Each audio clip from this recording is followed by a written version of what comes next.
Hello, everyone. Welcome, welcome, welcome, and welcome some more. Just getting everything set up here for you all. So good to be here today. It's a nice, chilly fall day here in fully fall. We're fully into the fall here in Seattle, as I imagine everybody in the Northern Hemisphere is. Those of you listening in the Southern Hemisphere, South America, Brazil, and the like, or Australia, well, that is it's spring. It's early spring for you. And as people are joining and questions are beginning to come in, and it's a good idea to get you, although I like questions, people wait. I like people to wait till kind of gotten into the rhythm of it, and we're talking, we're already into that state of satsang before asking questions. But at the same time, I prefer to have them all in the front than in the back, so I can't win, right? So put the question up whenever you feel like it, because I notice there's already some waiting for me for when I and I'll jump on those in a moment. But I wanted to talk about something that was on my heart today, because anybody who's got a heart has to feel a certain angst, a certain pain about where the world is right now, about the state of people, our sense of insecurity, or the turmoil in our relationships, both romantic and familial and friendships, and our relationships between us at work, our economics and our politics, which seem to be headed in the wrong direction. It really does feel like everything is falling apart. And I think to a certain extent it is. And in a very real way, it needs to. When something isn't working, and I mean isn't working for all of us, as I know the current system works for a few people extremely well, but it doesn't work for humanity as a whole. And there's this theme that I've toyed with and I've thought about, and I even did a class on it once, called the Harmonious Human. And what does it mean to be a harmonious human? And in the West, and by the West, I simply define the West as those that are dominated by the Abrahamic religions, right? So actually the Middle East, which is not part of the West, is also within that same mindset, as far as I'm concerned, because it's also, Islam, Christianity, and Judaism all emerged from Abraham. Abraham is the father of that religion, and a particular worldview that was held and has been held for thousands of years. And in that worldview, your humanism is a problem. Right? It was the disobedience, right, which was, to simply, do what you were asked not to do, and then punished for doing what in fact was your very nature. And as a result, and couldn't help, by the way, we've even done studies from it. They've put kids into rooms and then left them alone and said, and a room's full of toys, right, full of really fun things for them to do. And then the one who's doing the test will say, all right, you can touch all of these, you can just play what you want, we'll be back in just a little bit, but you can't touch that one. Sometimes they did and then pretended they didn't. But there wasn't any of them that they just, even if they weren't doing it, they were playing and they just kept looking over. It's just like, what is it about that one? It is so much our nature. And to make that the foundation of between the three of those, it is the largest belief system in the world. To make that the foundation, right?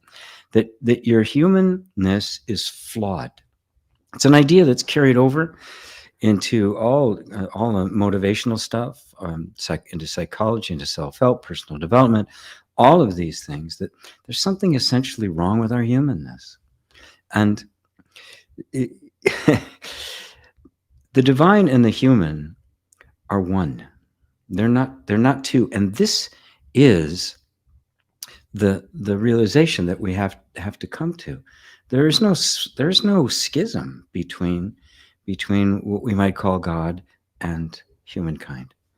There's no disagreement. There's no punishment for the nature of the human. For the nature of the human is the divine made manifest.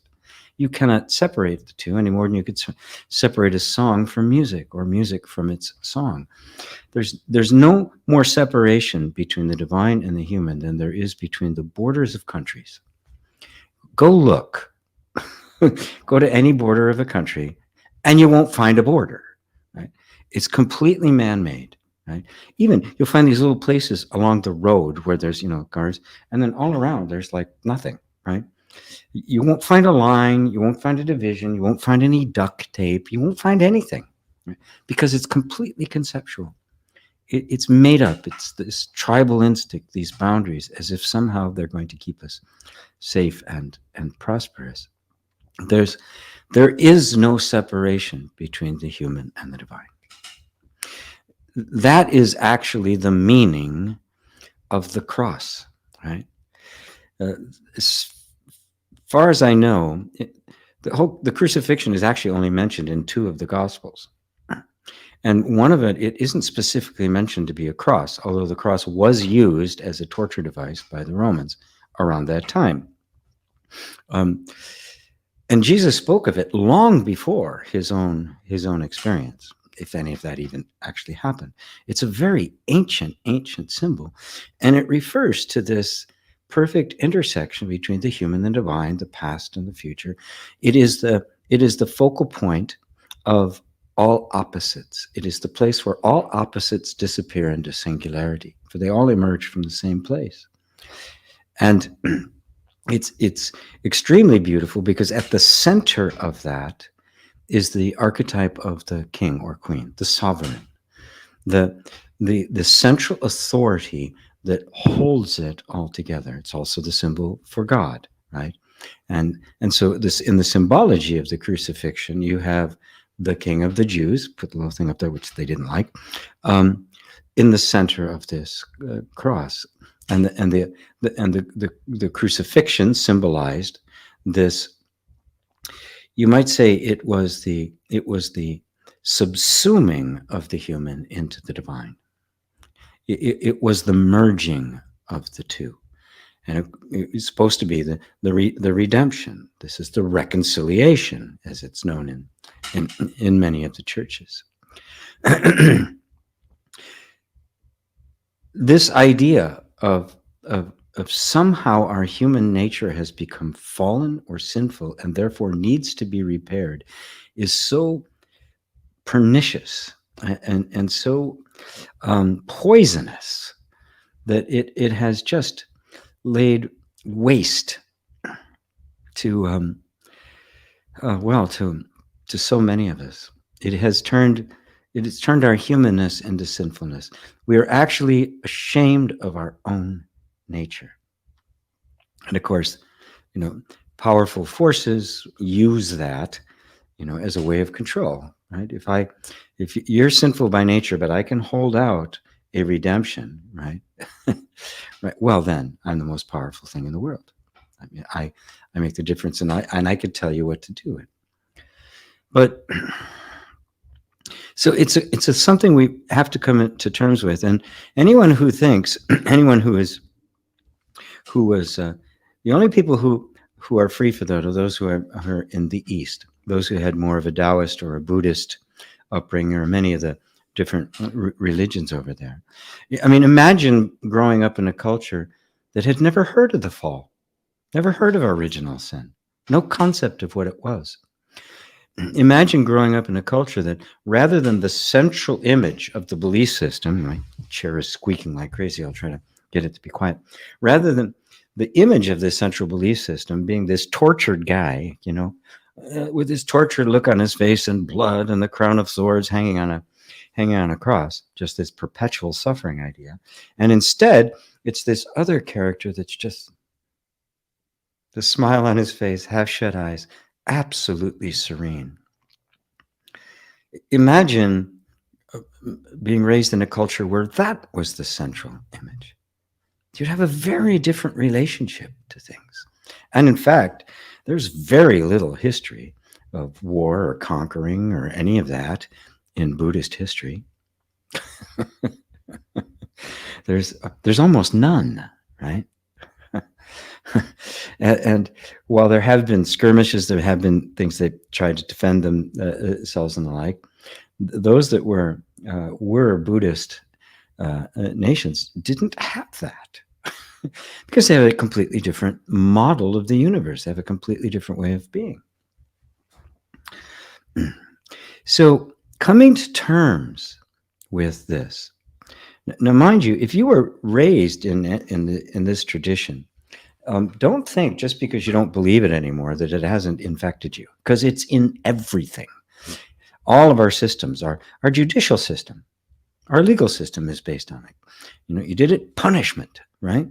It's not redemption. I mean, it's not even Christian, right? I mean, because Christianity has just gotten completely absorbed into this, you know, into kind of the barbarism of the Bronze Age. So it's the kind of thing that requires us to really take a deep look at ourselves and be willing to be present with feelings that are coming up and not be surprised when we feel absolutely guilty for no reason. We feel guilty or shame for even wanting something, for even desiring something. Right? We were all infected with it. Right?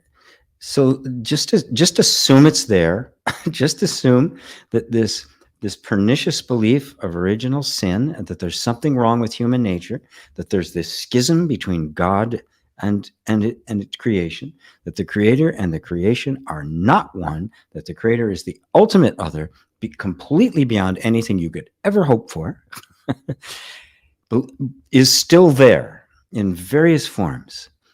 It's more subtle now, you know, if you don't consciously believe that anymore, if you're not consciously subscribing to it. But it's still there because its influence is everywhere. So I'm just inviting you to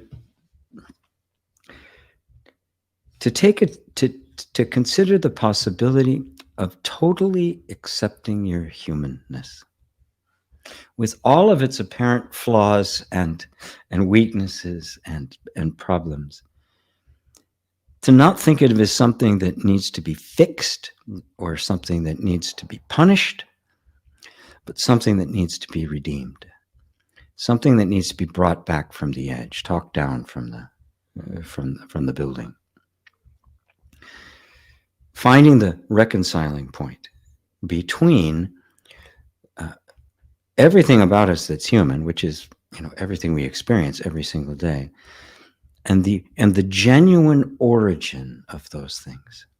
The genuine origin of all of those characteristics being not a fall from grace, but the very manifestation of grace. So that boundary line between the divine and the human just dissolves back into the conceptual nothingness that it's always been.